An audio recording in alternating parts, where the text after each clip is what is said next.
Sont Matthieu 26, 6 à 13. Nous sommes au village, à Béthanie, et il y a là une femme avec un vase d'albâtre rempli d'un parfum de grand prix qu'elle répand aux pieds de Jésus. Cet incident fait ressortir en tout premier lieu le fait que dans l'ordre des valeurs, le Seigneur Jésus occupe la première place. C'est même trop peu dire la première place. Il est au-dessus et en dehors de toute comparaison possible. Quelqu'un s'en est rendu compte à Béthanie et a réalisé de quoi il était digne. La remarque des spectateurs vient à ceci. Est-ce bien la peine pour lui? C'est là, au fond, ce qu'ils ont voulu dire. Il n'en vaut pas la peine. Naturellement, ils n'auraient pas formulé leur pensée dans ces temps-là. Mais elle voit bien, elle, quel sacrifice il mérite. Elle discerne dans sa personne quelque chose qui n'a pas de prix. Et c'est cela qui est au premier plan ici. C'est une caractéristique de Béthanie, aussi bien que de la chambre haute et de mon église. C'est un trait distinctif du rassemblement de ceux qui sont siens, de cette phalange qui est selon son cœur.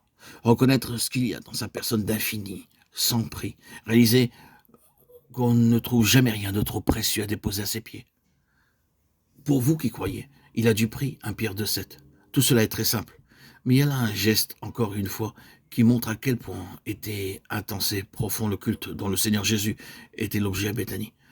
C'est un trait qui confère à ce village qu'il aimait un caractère tout spécial. C'est aussi ce qui donne au rassemblement des siens du prix à ses yeux. Là, au moins, sa vraie personnalité est reconnue. On ne le méconnaît pas, on réalise qu'il est qui il est. On se rend compte de quoi il est digne. Il faut cela dans la maison de la foi. C'est une caractéristique qui doit se développer de plus en plus, et nous devons nous en préoccuper. Une reconnaissance spontanée, toujours grandissante de sa valeur et de tout ce qui, en lui, est précieux, au-delà de toute mesure. Quelle différence entre cette atmosphère de Béthanie et les formes souvent si rigides d'un système ecclésiastique? Peut-on vraiment dire de l'homme d'église contemporain que son adoration se caractérise par un culte spontané venant d'un cœur qui a découvert la vraie valeur du Seigneur, Jésus, et ses vrais titres à son adoration? Là où il en est ainsi, vous avez l'assemblée telle que Dieu la conçoit. Là où il n'en est pas ainsi, vous avez beau avoir toutes les apparences extérieures d'un service bien entendu, ce ne sera pas le rassemblement qui est selon sa pensée et qui seul peut réjouir son cœur.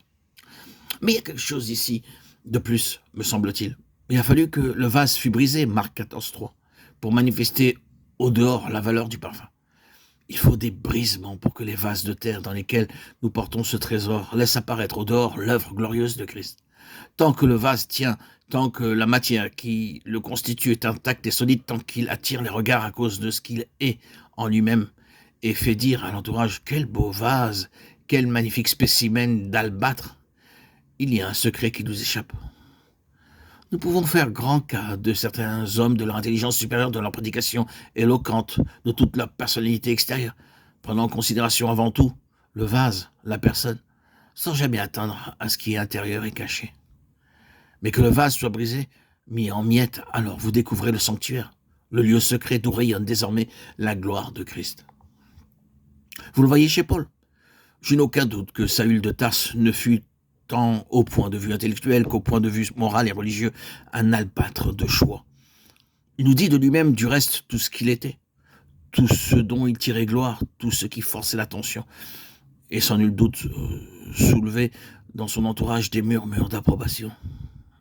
Mais un jour, cet homme est brisé, et dès lors, ce n'est plus Saül, ce n'est même plus Paul, mais c'est la beauté et la gloire de Christ. La bonne odeur de Christ, le parfum de Christ s'échappe au dehors quand le vase est brisé. Il en est exactement de même dans notre expérience bien-aimée. Dieu a permis que l'Église véritable, fût écrasée, mise en miettes de siècle en siècle. Et il permet bien souvent que ses membres individuels soient brisés et brisés encore. Mais l'histoire n'a-t-elle pas prouvé que soit pour l'Église, soit pour l'individu, ses coups, ses épreuves, ses brisements ont eu pour effet un épanouissement merveilleux de la gloire de Christ? C'est exactement cela. Voilà une nouvelle épreuve qui frappe à notre porte. Nous sommes brisés tout à nouveau, nous formions peut-être la chose en d'autres termes. Nous disons que nous sommes amenés à descendre plus profondément dans la mort de Christ, ou à faire une nouvelle expérience de la croix. De quelque façon que nous nous exprimions, le sens est le même.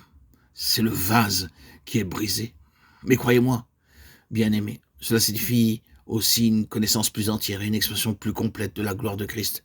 L'une et l'autre aboutiront pour nous à une appréciation toute nouvelle de sa personne. C'est au temps de notre brisement que nous découvrirons vraiment qui il est.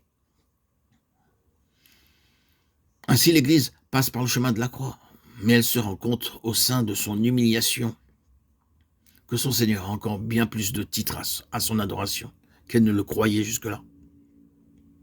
C'est du vase brisé que s'échappe le parfum.